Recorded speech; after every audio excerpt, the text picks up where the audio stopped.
Good evening, welcome to the NZIOB Leading and Supporting Teams through COVID-19. I'm Kyle McWilliams, and this session I'd like to cover three things. First is context and mindset, second is some practical things you might consider, and third we can develop a roadmap together that will be helpful to you for your circumstances. So first of all, the context and mindset. This is massive, isn't it? This is absolutely massive. And your mind is going to struggle with it. So what I'd invite you to do at the moment is just to think of infinity and beyond, just like Buzz Lightyear. Now think of the beginning of time and go before that.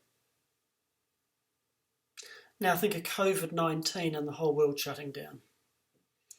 And just notice what you're experiencing. Notice your head spinning, your mind trying to solve it, trying to solve infinity, and trying to solve all the associated problems with COVID-19.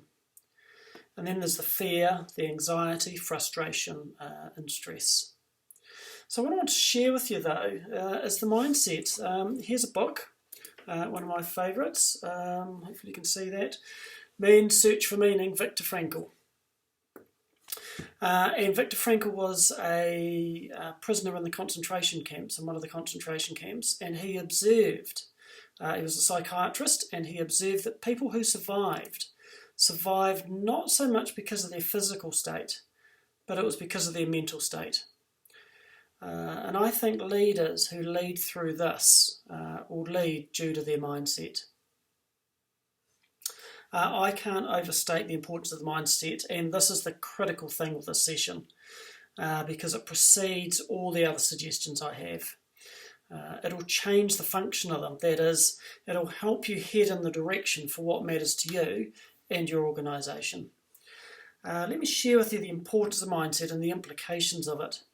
In the Second World War, the Dutch, who were starved by the Nazis, those women who were pregnant in the first trimester, their children had obesity issues. Their children had obesity issues.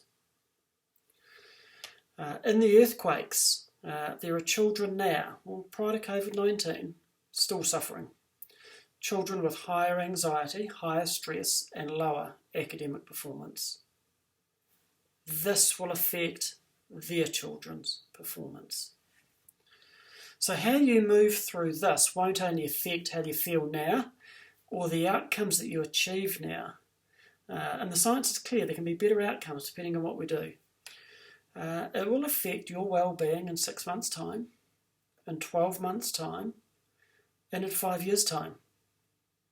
It will affect your children's mental health now, and in 6 months, and in 12 months, and in 5 years. And guess what? It will affect your children's well-being. So think about that. How you respond now will affect your grandchildren's well-being, and they might not even be born yet. And as a leader, your behaviour will also affect your staff and their families now and in the future. So here's a mindset that I'd encourage you to look through, and if you look through your slides, you'll see, I think it's the second slide, the second slide, and I've called it the OC mindset for these turbulent times. It's not really an ode, it was just a simple way for me to remember it, and it's not an ode to Corona, but it's an ode to, I think, how people are responding to Corona. And this is a mindset that you can apply at any time and anywhere to help you move forward. And it can be applied to an individual or a group. And you can apply it at home and at work. So you can apply this anywhere.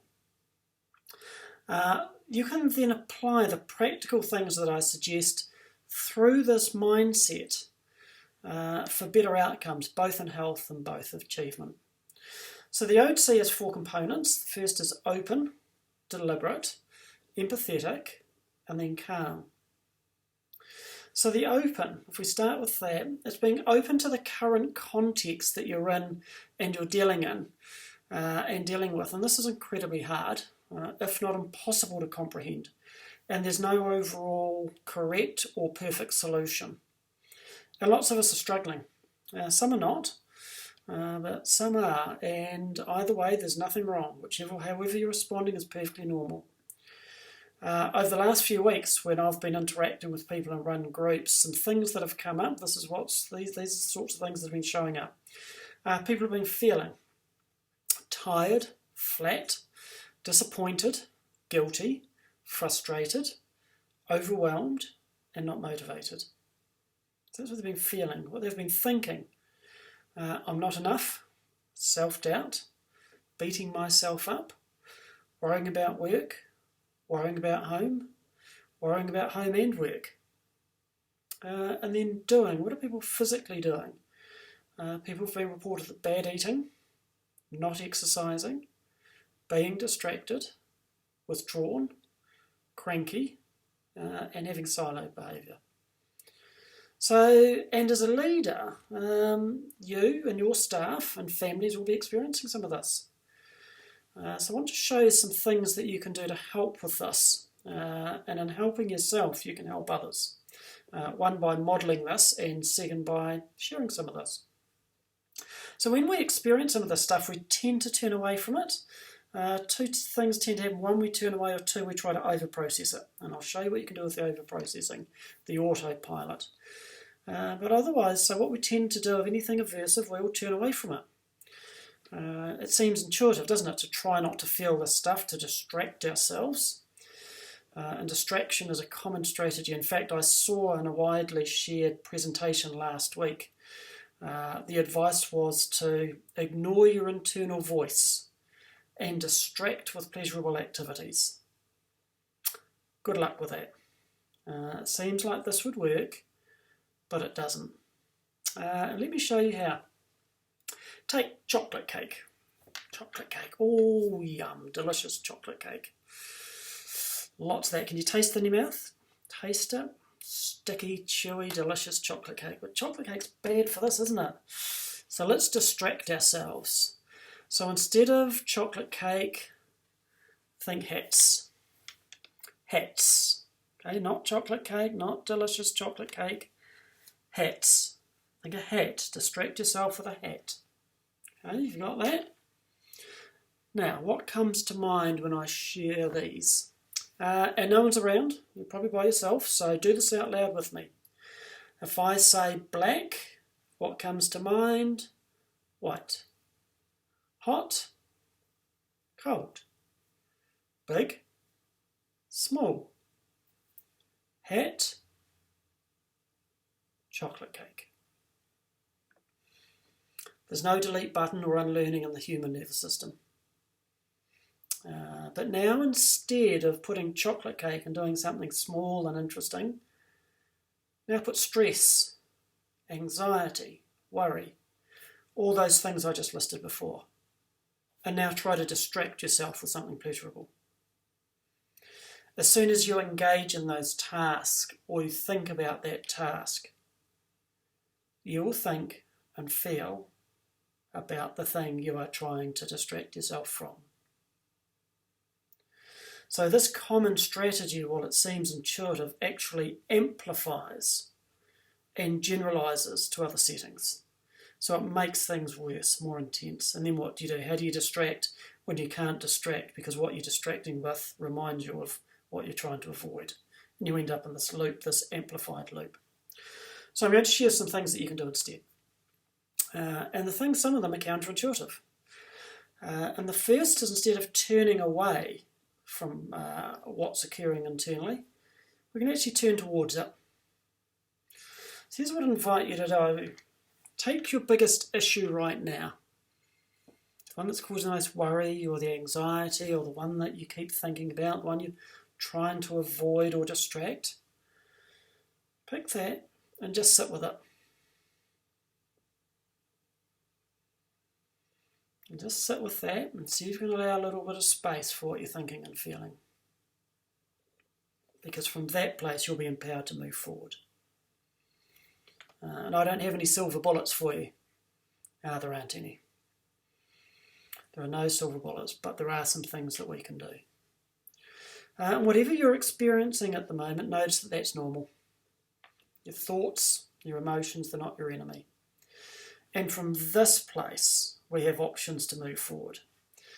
Because we can create some space by changing our relationship to our thoughts rather than getting caught up in the content. Doesn't mean we ignore the content, and I'll share with you some things soon that you can do if you go, gosh, this content's really important, and if it's helpful.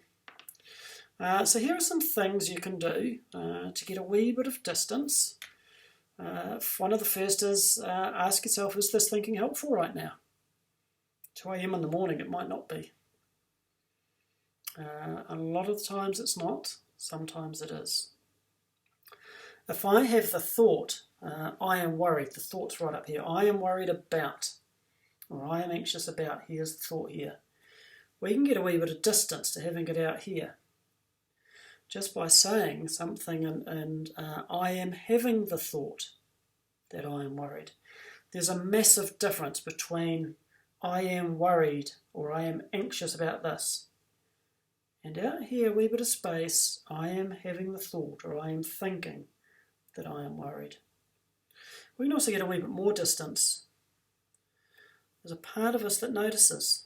So I notice that I am thinking that I am worried. Gives us a wee bit of space, and from that space, that thought doesn't need to push us around quite so much, and from that space I can choose what I do. So just pick something, the content that you're struggling with. Again, no one's around, so just with me, and very slowly and deliberately, I am noticing that I am thinking that.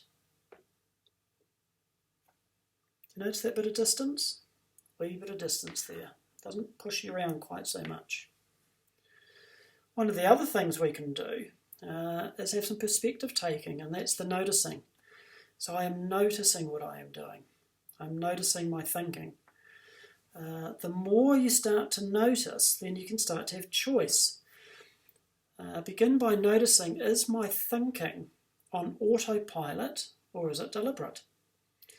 Is my thinking spinning really fast and I'm ruminating over something, or I'm worried about the future and I'm trying to solve it, even though I'm trying to engage with someone else or be doing something else? What's the speed of my thinking? Is it really fast? It might be autopilot. But from that place, you've got choices, because once you notice it, now you can make a choice about where you bring your attention. And sometimes we're distracted. One of the comments before was that people were really distracted. There was a study done, I think it was about 2011, that showed that people were in their head, say thinking backwards or forwards as opposed to being here, about 47% of the time, so about half the time. And I think that's probably up over the last period. This mind here is trying to solve the problem. It's trying to do what it can't do. It's trying to solve the COVID-19 problem. Can't do that. So what it will do is find problems and try to solve them, and we'll find that we'll be in here rather than out here in the world interacting. This is where the richness lies, not in here. So how do we get out? Well, one of the things is to be present. And here's a simple way that you can bring your attention back to now if you're noticing that your mind's here or spinning. And if you're choosing to do that deliberately, that's great. Often say we're not, it's autopilot. So here's something you can bring it back. And you can use something, one of my favourites is 5 senses. So the 5 senses help us interact with the world. So we're just going to briefly just look at our 5 senses and interact with the world. So what I'd invite you to do right now is just to notice what you smell. What can you taste?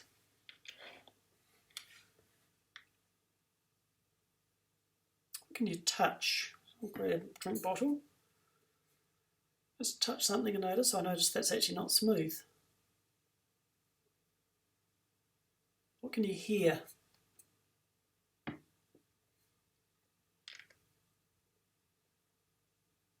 And I'll just notice some sounds I didn't notice before.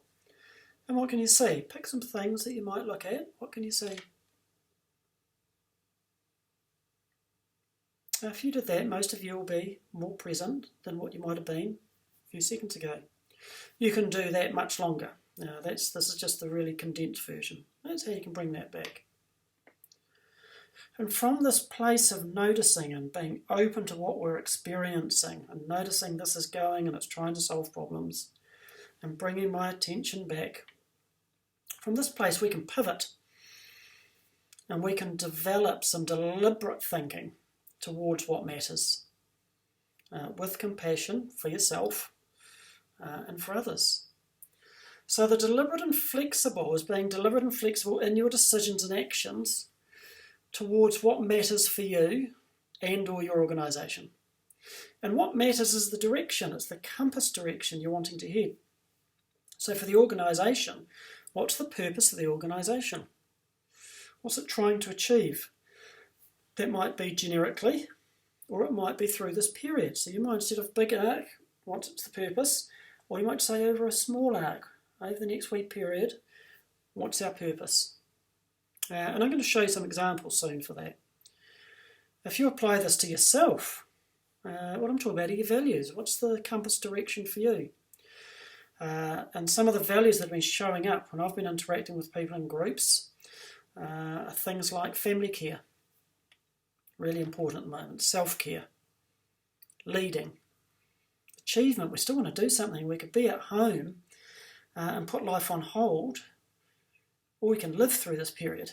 And so we still want some achievement, don't we? Compassion, connection.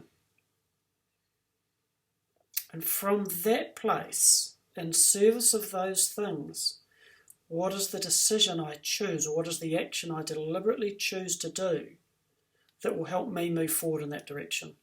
Not what is the action to stop this or distract. That doesn't work.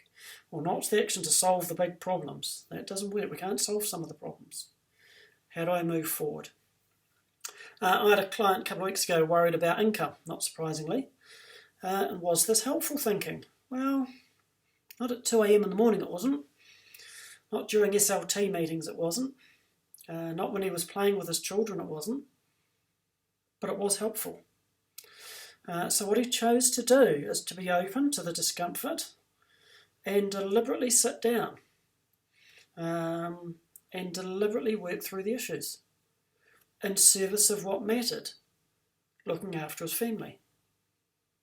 Can you see the difference? There's this autopilot head spinning all day, trying to sort it out, trying to come up with a silver bullet, get the magic answer.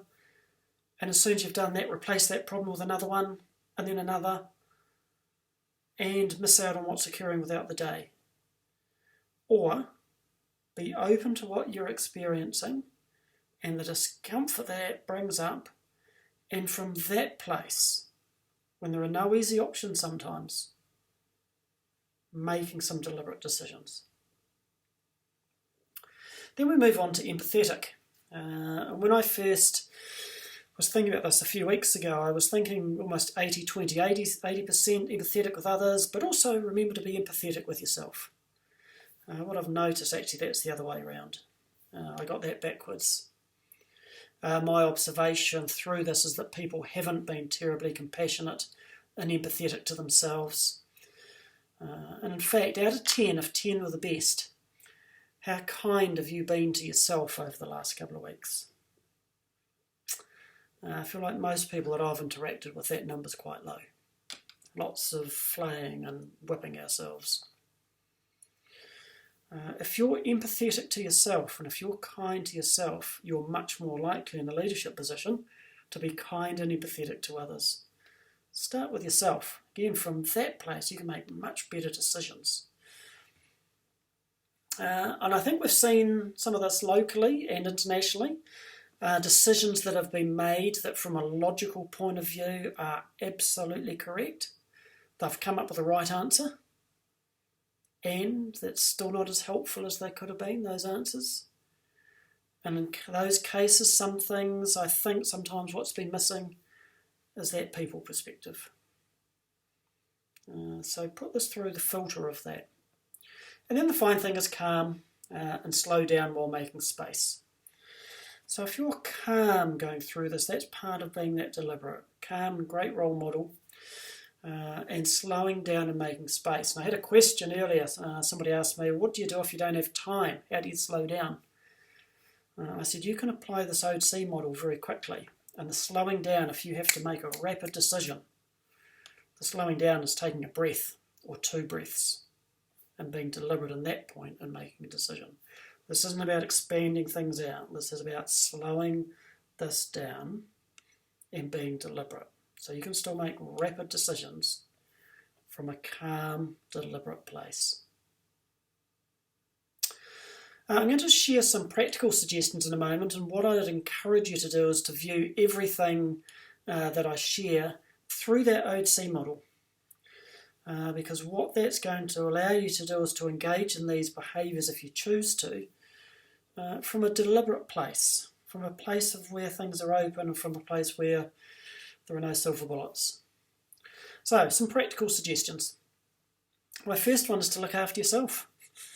Out of 10, 10 being the best, how well have you looked after your teams over the last couple of weeks? Just pick that number and put that in your head, or jot it down. Out of 10, 10 being the best. Second question, how well have you looked after yourself? This is like the compassion one. For most of you, I would assume the second number is lower than the first, and probably considerably lower. In order to look after others, you need to look after yourself. You're not going to be in a position to look after others and to lead others and to lead your organisation if you don't look after yourself. We are not minds on a stick. So we start with the body, and that's feed and move your body and sleep. We know that if you don't eat properly, if you're not eating well, if you're not moving or exercising, and you're not sleeping, there are no good outcomes. We can do all the other stuff, but there will be no good outcomes if you don't do that. We're not minds on a stick. I won't go any further into those because there's lots of information out there on that. Move your body, feed yourself, and sleep. This is not a sprint. You'll have noticed over the last couple of weeks periods where you've been really busy and frantic at a frantic pace, but you can't maintain that. This also isn't a marathon, I don't think. A marathon is a nice, consistent pace. This is not that. This is a series of sprints and a series of catch your breaths. And hopefully you've experienced some of that. Hopefully that first week you were sprinting, doing stuff. Hopefully you have the break or the weekend had a pause, catch your breath. You're going to need to be doing this. There are going to be more sprints coming up, and there are going to be more moments where you can catch your breath. And my encouragement is to notice where you're at, whether you're in a sprint or catch your breath. And when you're in a sprint, be deliberate about what you do. When you're in a catch your breath, be deliberate about what you do. Don't just carry on sprinting. Look after yourself. If the sprint's too long, be deliberate and see if you can get a moment where you catch your breath. Modelling. People believe what they see, not what they hear. And even in these times where we don't physically interact with people, we still believe what we're hearing and seeing and what's going on. So the first thing to model, I think, in a leadership position is looking after yourself, both physically and mentally. And as I said before, if you do this, you're in a much better position to look after others. Second, by modelling looking after yourself, you're giving people permission to look after themselves. I think that's really important because, again, that's going to help them move through this in a much better place. Another thing I'd suggest modelling is that calmness and measuredness. You're seeing some of this with leaders around both locally and internationally. Those who are calm and measured and those who are a little bit frantic. And you'll notice the effects of those. Flexibility. This is almost a subset of being open, because if I'm open, then I'm open to what the context is, moment by moment, or day by day, or week by week. If the context has shifted and it's moved, and it's going to be, then being flexible to respond to that. We can't be rigid and do the same thing. What you did last week might be out of date this week. What you did yesterday might be out of date today. So it's being flexible. And then having a realism, not an overconfidence, a realism and an honesty of where you think things are at. Next point, people. This is all about people. What's been fascinating to me, and you'll see again in a couple of examples I show, all of the processes and the conversations have all been about people. They haven't been about content, about what people should be doing with work. That's important. And the people are important, the processes. And you get that set up, it will enable all the other stuff.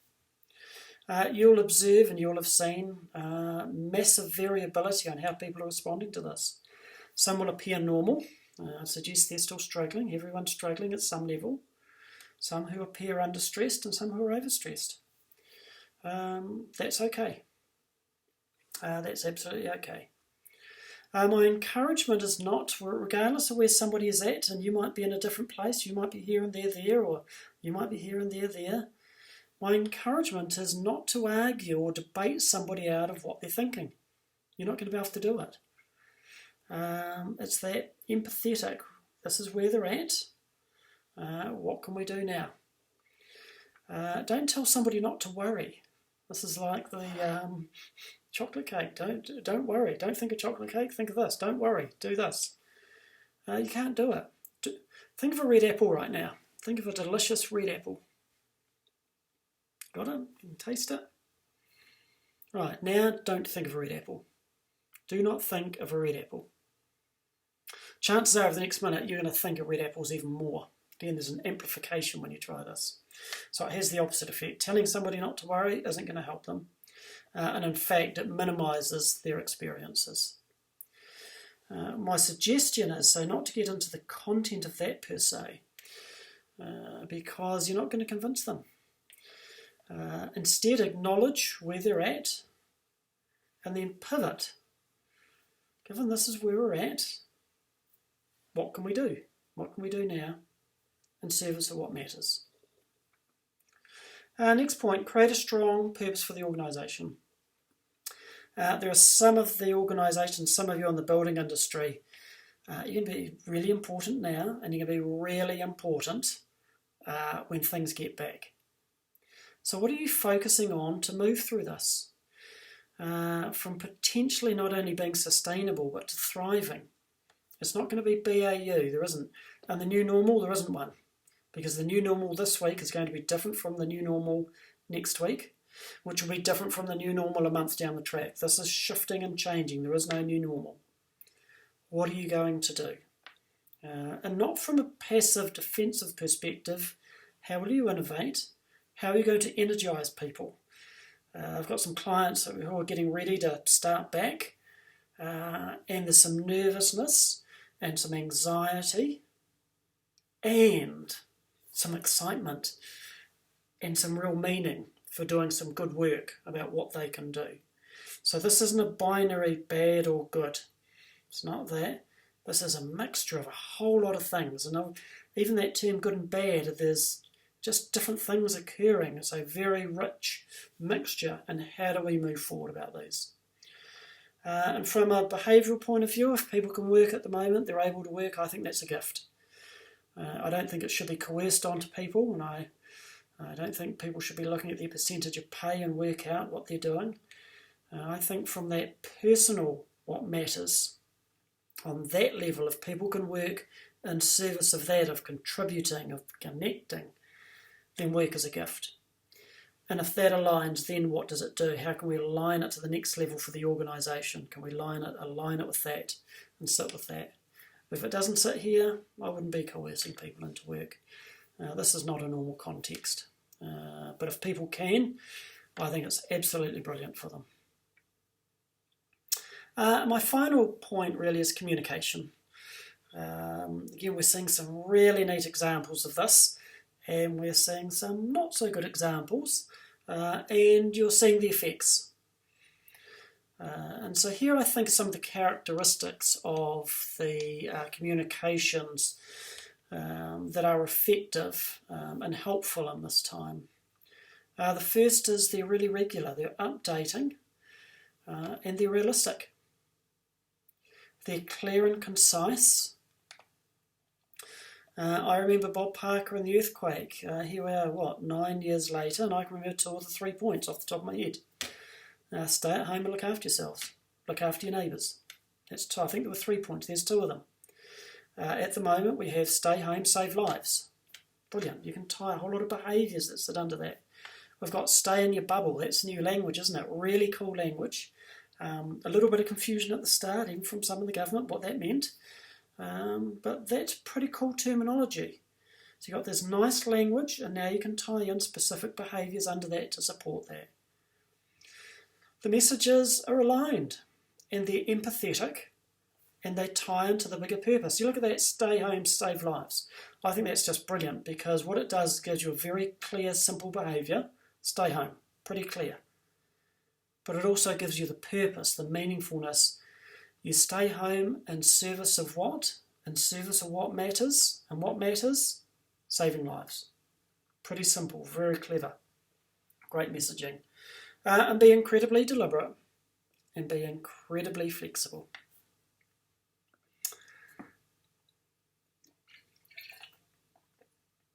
That's water, not vodka, by the way, given it's 7:30 at night. I might have one a wee bit later.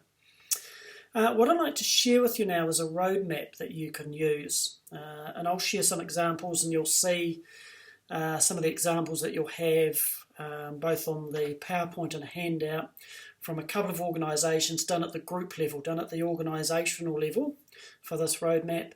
And in one of the handouts too, you'll see it done at an individual level. I did this with a group online, and you'll see it's handwritten and scribbled up. Doesn't need to be fancy. So I'm going to show you how this works, because this, for me, I really love this, because again, it's very flexible. You can apply this to a group, you can apply it to work, you can apply it across the organisation, you can apply it with an AMT, and you can do it with a big issue, or you can apply it directly to something that you're dealing with this week. So very flexible. And again, you can do it with yourself. So if you want to have a look at I think it's slide number 4. It's just called our roadmap. And you'll see a matrix there. And there are a couple of parameters on that. The first is internal and external on the left-hand side. So external refers to what are the physical behaviours that I would see. So if I had a camera, what would be some physical behaviours that I would see? But we also know we have this, things go internally, so we also have internal. And internal we have what goes on in here, what goes on in here, and then what we're experiencing in our body. We also have, if you look at the top, you'll see the 2 labels, away and towards. So towards moves are, how can we head in the direction of what matters? And then away moves when we head away from what matters. Which means then that our top right-hand corner is towards an internal. So for an organisation, this really is, what's the organisational purpose? What's the purpose of the organisation? And then, the bottom right-hand corner, what are the towards behaviours that we would see? Wouldn't it be nice if that was all worked out like that? It's not that simple, is it? Things show up. We're human. So things show up and we have away moves. And there are things that occur internally. And then bottom left-hand corner, or quadrant, what are the away behaviours? What happens when things show up? How do we behave? So that's in a group setting. We're going to apply this in an individual. Top right-hand corner, what are my values? And I shared some before that. Family care, self-care, connection in this time, really important. Achievement, still want to do some things. Helping, leading. For me, what would be, as an individual, some towards behaviours that I would engage in that would be in service of those. And then what shows up? Certain things show up internally. I get stressed, I get anxious, I get worried, I think people are, I get annoyed, frustrated. And then what are some behaviours that might show up? You get cranky. I might get grumpy, I might withdraw. I think said earlier there were some examples of not eating properly or eating as well as I could. I may not exercise. So some things show up. If you go on to the next slide, here's a real example. This is from a couple of organisations, and I'll just go through these so that you can see them. And I'd encourage you to either use the handout, print it out, and fill this in yourself, either as an organisation and do it as a group. I often do this with a group of people, and these examples that you're seeing were done with a group of people, and these were done online. So we did these online in a workshop, or you could do it individually. And then hold the content lightly and be flexible with the content, because whenever you have the content, you can focus on that, and you can focus on the processes. Is this a towards or away move? When I speak to clients often, I will often ask them that, is this a towards or away move? Now they're noticing. Now they can choose. It gives flexibility. But let's look at a couple of organisational examples here. So the first one for the organisation, for the purpose, to help their customers through this time. So they didn't say what our purpose is, they said through this time. So that's external. I think that's pretty cool. We're going to look after our customers and support them. And then provide leadership through this time. And I think that's really neat, because what they were talking about is provide leadership internally for the organisation, to their staff, and externally for their customers. And so there's a nice hybrid between external and internal. And then another one, internal, provide confidence and guidance to make decisions. That was for the staff, internal. I didn't put the second organisation's purpose because it was so specific, you'd probably identify who they were. Very specific, so I've left that off. Now, what are some towards behaviours that these organisations would see heading towards there? Well, supporting and connecting with each other. That's pretty cool. I'll just go through working with purpose, supporting, encouraging others to apply the OC model. And then there's a line, this was one of the other organisations, or this is the other one. And I love what they put. Clarity of purpose to the people and the task to be done. So what they're doing is saying, let's look at our organisation purpose and let's paint people into that picture. Let's remind them what we're doing. And this organisation was or is an essential service. So they're working at the moment. So their essentialness, if that's the right word, you're allowed to make words up, is increased over this time. So tying people into that, really important what they're doing at the moment. And so that's that higher level, and what are the tasks sitting underneath that people can do? So provide clarity on that. And then I thought they were great. They said, let's just let people get on with it. We're working in a new environment here. People are working at home. They're doing their best. We trust our staff. Let's just give them some elbow room. This is an organisation that's very rule-based. Lots of rules, lots of structures. And they said, this isn't going to work. Let's just let them get on with it. And let's trust their judgment. And then, next one, support them in their decisions. So let's coach them through that. Let's prompt them and coach them. And when they make good decisions and we can help them continue on that path, and when they made decisions that maybe weren't so good, let's not whack them over the head. Let's be empathetic. Let's be open to the context. Know that they were being deliberate and be empathetic. And how do we coach them to bring them back and to make even better decisions in the new context? And then to support one another, and then to encourage that calm and deliberate. So essentially the OC. So I thought that was really cool, really good. Of course, it's not that simple, is it? Because things show up. We're human. And what sort of things show up? Feeling tired, disappointed, overwhelmed, the list I had before. Feeling not valued. Sense of unfairness, that's been very, very common lately. A sense of unfairness. You look at young children. What are the two things they argue about the most? One, who's right? That's coherence. When your mind is spinning, trying to solve COVID-19, your mind is trying to satisfy a human yearning of coherence to understand everything and put it neatly in a box and be right. Guess what? Kids do that too. So that's ingrained. The other one is that's not fair. What's fair? And this whole context is not fair. It's not fair of people being at home. It's not fair for people who are working. People who get sick. People who are well. People who have lost their jobs. People who have different pay rates. The whole thing is not fair. So fairness is going to show up. That's going to be there. And when all of that stuff shows up, what are some of their away behaviours?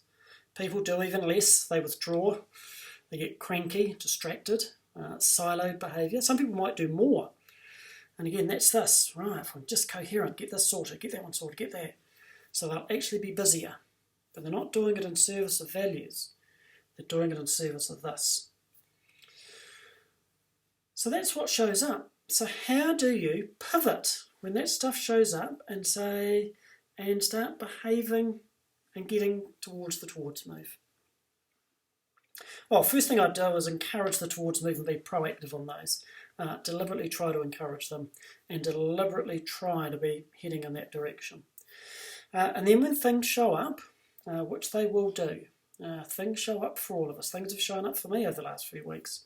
They're going to. We're human. The first thing to do is you'll notice in the middle, it says we notice, and on the individual matrix it says I notice. First thing to do is to notice that you're there. If you don't notice that you're having away thoughts and feelings and sensations, you may not notice that you're engaging in away moves. And if you don't notice and they're on autopilot, you'll continue to do them. No choice, you'll do them. When you notice, you can now step back, have some space, and now you have choice. And even if you choose to do nothing, that's a choice. So you've got choice when you notice. Then apply the OC model. Let me be open to the context.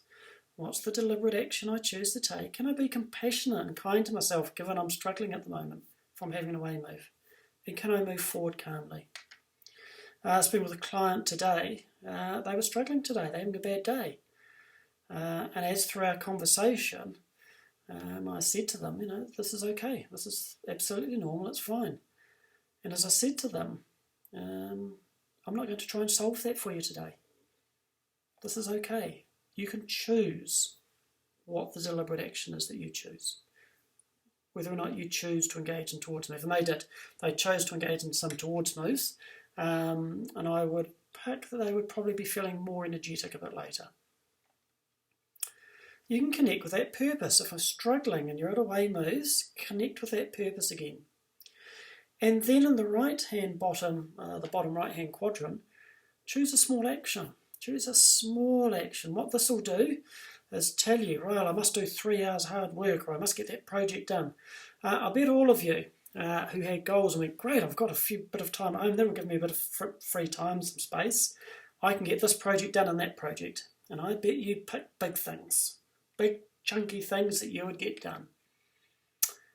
How's that working out? Pick tiny things. When I'm struggling, when I'm all over the place, I'm a bit scatterbrained or feeling pretty unmotivated, I don't make a commitment for an hour to do a task. I don't make a commitment for half an hour, not even 15 minutes. 6 minutes. That's what I commit to. It seems to work for me. I've played with different numbers. For some reason, 6 minutes works for me. So for 6 minutes, turn all distractions off, and I commit for 6 minutes to work on a task and move that task forward in 6 minutes. And I have the timer on the phone, which I don't have it there. And at the end of 6 minutes, it's got a nice wee button, I think like replay or repeat. And I've got a choice. I can choose to go stop, and that's fine. All I was committing to was 6 minutes. So I've done that. I'm off the hook. I'm done. Or I can do it again. And again. I've noticed when I commit to small tasks, 3 patterns happen. And I say that, I'm trying to think of the percentage, but it's certainly in the 90s for me. It's really high. The first thing is after when the timer goes off after 6 minutes, I get this little shock and I get a wee fright because I think it's only been about 2 minutes. And that tells me that I've managed to orientate myself and be focused on the task and I'm present. Second thing I notice, either after 6 minutes or I choose to do another one, and most of the time I'll choose to do another 6 minutes, is that when I've completed a task or moved it forward to where I wanted it to be or where I committed to doing, it took me considerably less time.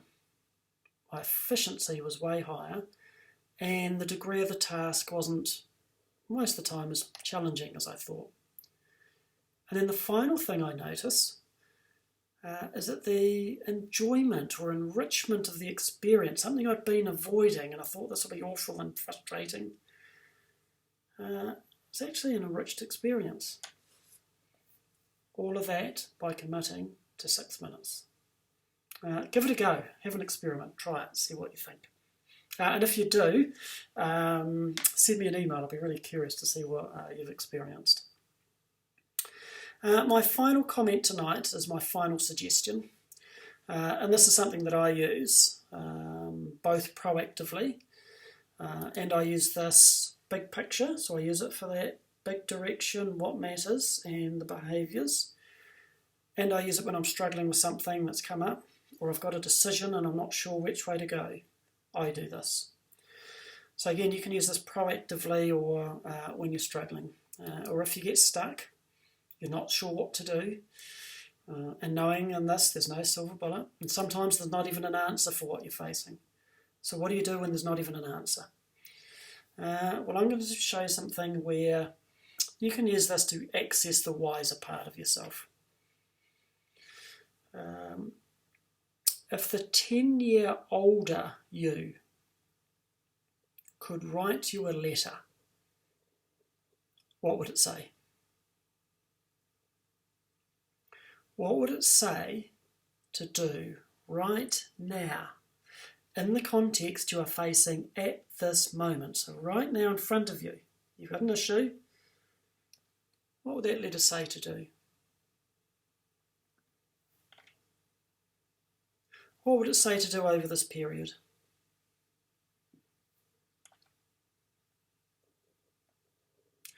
And what wisdom would you want to pass on to yourself?